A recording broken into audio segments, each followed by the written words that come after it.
Last month, a couple lost their dream home on a day 29 of a 30-day escrow, one day before closing.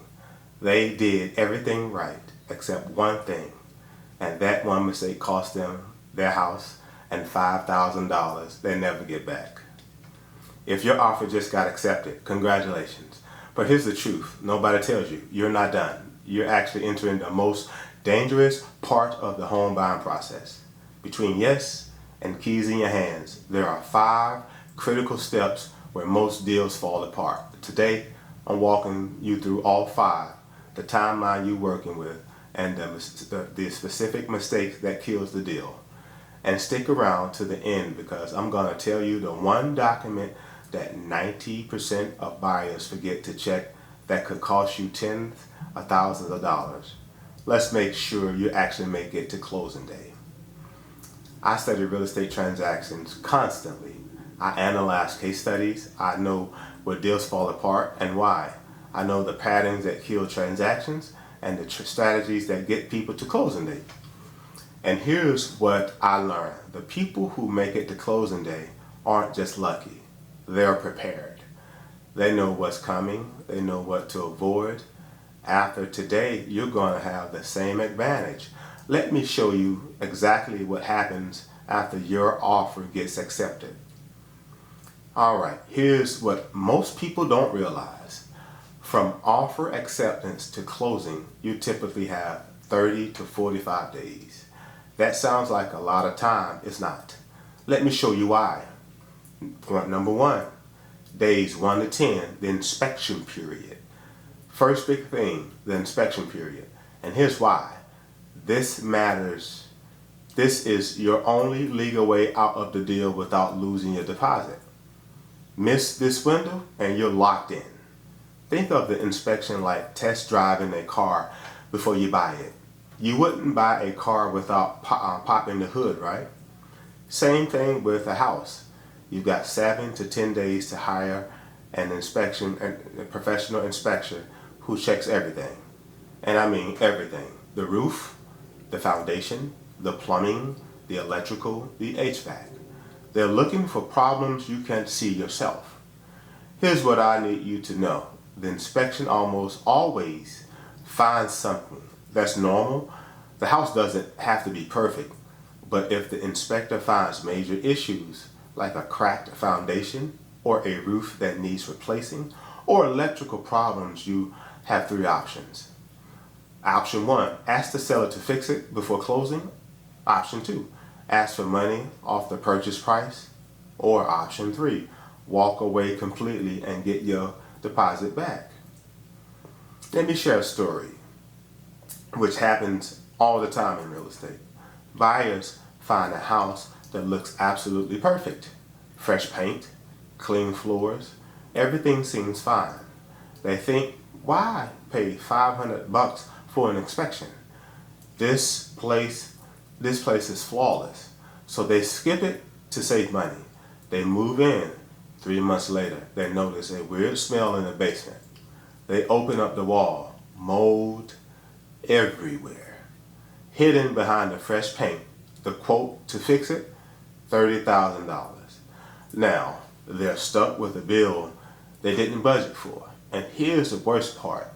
If they'd done an inspection, they would have caught it before closing. They could have negotiated with the seller. They couldn't walked away. They could have walked away. But now they own the problem. Bottom line, never skip the inspection. It's your safety net. It's your leverage. It could save you from buying a money pit. Point number 2, days 7 to 14. The appraisal. Okay, while the inspection is happening, here comes the appraisal. And this is where a lot of deals die. Here's the setup. You agree to pay a certain price for the house. Let's say $300,000. But the bank lending you the money, they need to make sure the house is actually worth that much. So they hire an appraiser, basically a detective for home values. The appraiser looks at your house and compares it to similar homes that sold recently in your neighborhood. If the appraiser says, yep, this house is worth $300,000 or more, you're golden. You're good. Deal moves forward. But what if the appraiser comes back and say, nope, this house is only worth $200,075. Now you got a problem, because the bank will only lend you money based on the lower number. And here's the thing sellers don't want you to know. They don't have to lower the price just because the appraiser came in low. They can say, too bad, pay the full price or walk away. Now here's a scenario that plays out all the time. A buyer offers $350,000 on their dream home. Offer accepted. They're already planning furniture layouts and picking paint colors. Then the appraiser comes back, $350,000 gap. The seller says, not my problem, pay the full price or walk away. The buyer doesn't have an extra $35,000 sitting around. So what happens? The deal dies, they lose the house, they lose their inspection fees, they lose their appraisal fees, all gone. So what do you do if this happens to you? There are three options. Option one, negotiate with the seller to lower the price to match the appraisal. Option two, bring extra cash to cover the difference. Last option, which is option three, walk away and find a different home. This is why you need a good real estate agent who knows how to price homes correctly from the start. If you overpay on your offer, the appraiser will catch it. And if you stuck trying to fix it, hey, real quick, if this already saving you money, make a huge mistake, do me a favor, click that subscribe button, smash the like button, and hit the notification bell.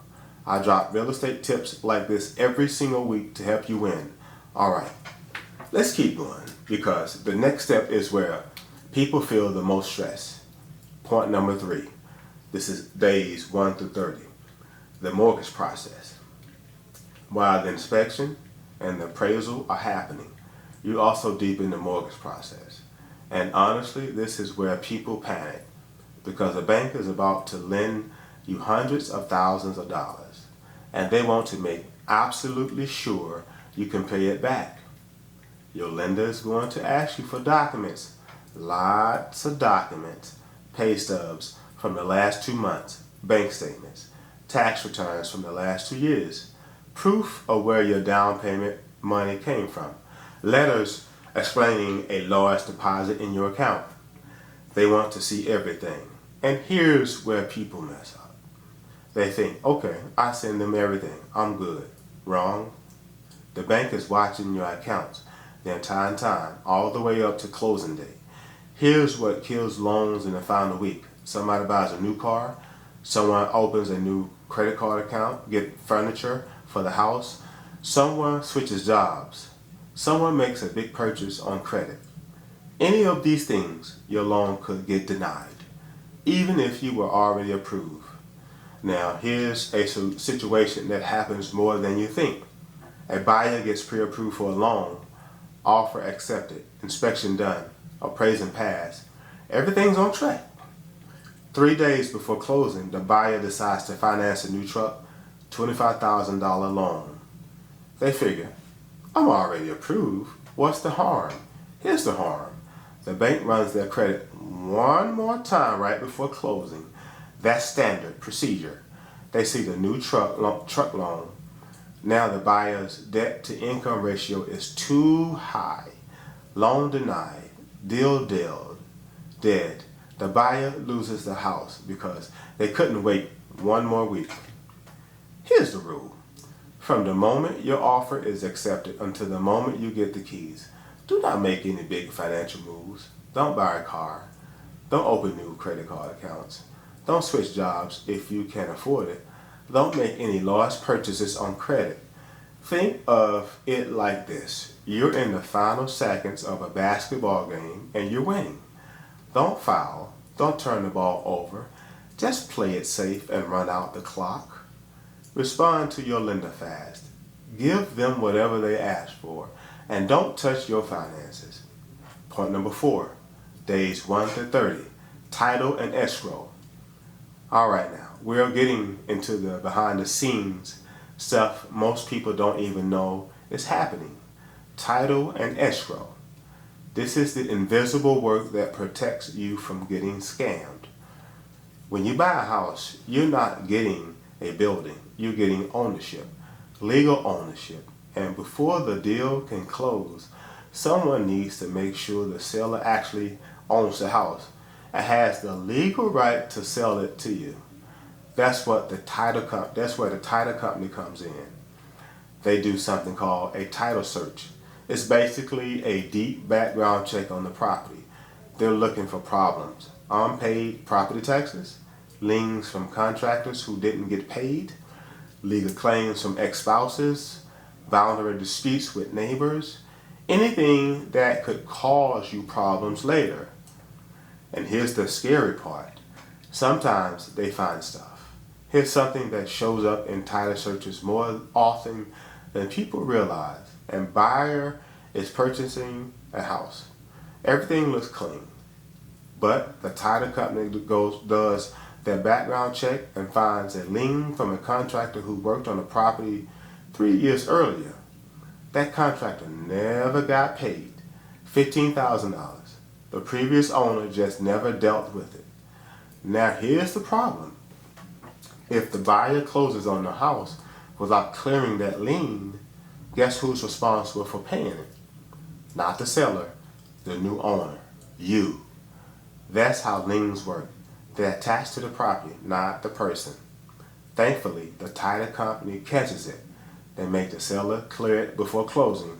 Crisis avoided. But if there was no title search, the buyer would have inherited $15,000 debt they didn't even know about. Now, escrow is different. Think of escrow like a referee. When you make an offer, you put a down payment, usually 1 to 3% of the purchase price. That money doesn't go to the seller. It goes into escrow. Escrow holds it. They make sure everyone does what they're supposed to do. Inspections done. Check appraisal passed. Check loan approval. Check title clear. Check. Once everything's completed, escrow releases the money and the deal closes. You don't have to do much more here. But it's good to know that these people are working in the background to protect you from fraud, legal problems, and shady sellers. Point number 5, days 28 to 30, the final walkthrough. Okay, we're in the final 48 hours. This is it. You're almost at the finish line. But there's one more step most people treat like formality. Big mistake. The final walkthrough is your last chance to catch any problems before you own it. Here's what you're checking. Were the repairs from the inspection actually done? Is the house in the same condition you agreed to buy it in? Did the sellers take anything they weren't supposed to take? Is the house empty and clean? You need to walk through every room, turn on every faucet, flip every light switch, test the garage door, check the appliances, make sure the sellers didn't take the refrigerator, the washer and dryer, or the light fixtures. And here's why this matters. Here's a horror story that actually happens. Buyers are in the final 48 hours before closing. They're busy packing, coordinating, movers, handling logistics, right? Their agent says, we need to schedule your final walkthrough. They said, nah, we trust everything's fine. We don't need to waste time on that. Big mistake. Big mistake. They showed up on moving in with the trunk full of furniture. They opened the door. The house is trashed. The sellers left garbage everywhere. Broken furniture, piled in the garage, old paint cans in the basement, junk in the attic. And here's the worst part. The brand new dishwasher that was there during the inspection is totally gone. The sellers swapped it out with their old broken one. But the buyers already signed the closing papers. They own the house now. They own the mess. And cleaning up the seller's junk cost them $2,000 out of pocket. Do not skip the final walkthrough. If something is wrong, You speak up before the closing, before you in the closing sign the papers, not after. This walkthrough is not a formality. It's your last line of defense. Use it. All right. Remember at the beginning I said I tell you the one document that 90% of buyers forget to check? Here it is. The final closing disclosure. You get this document 3 days before closing. It lists every single fee, every cost, every number in the deal. Most people just glance at it. Big mistake. Lenders sometimes sneak in fees that weren't in the original estimate. Title companies sometimes overcharge. There are errors that cost buyers thousands. Read that document line by line. If something looks wrong, speak up immediately. You have 3 days to fix it before closing. Okay, let's bring it all home. Getting your offer accepted is huge. Congratulations. But now you know the truth. The journey from keys to yes to keys in hands have 5 critical steps. Days through 1 through 10, inspection period. Days 7 through 14, appraisal. Days 1 through 30, mortgage approval. The entire time, title and escrow working in the background. Days 28 through 30, final walkthrough. Each step matters. Each step protects you. And if you stay on top of it, communicate with your team, and don't make any wild financial moves, you're going to make it to closing day. Here's what I want you to do right now. If your offer just got accepted, screenshot this video and send it to your real estate agent and your lender. Tell them, I watched this. Let's make sure we hit every step, avoid every mistake. If you're not in the deal yet, but you're getting ready to buy, save this video. You're going to need it. And before you go, please click the subscribe button, hit the like button, and turn on that notification bell. Seriously, it helps this channel grow and lets me keep making free content like this for you. Drop a comment and let me know what part of the home buying process stresses you out the most. I read every single one, and I use your questions to make my next videos. You got this. The finish line is closer than you think. Let's go get those keys. Take care, and I'll see you in the next video. You take care. Bye-bye.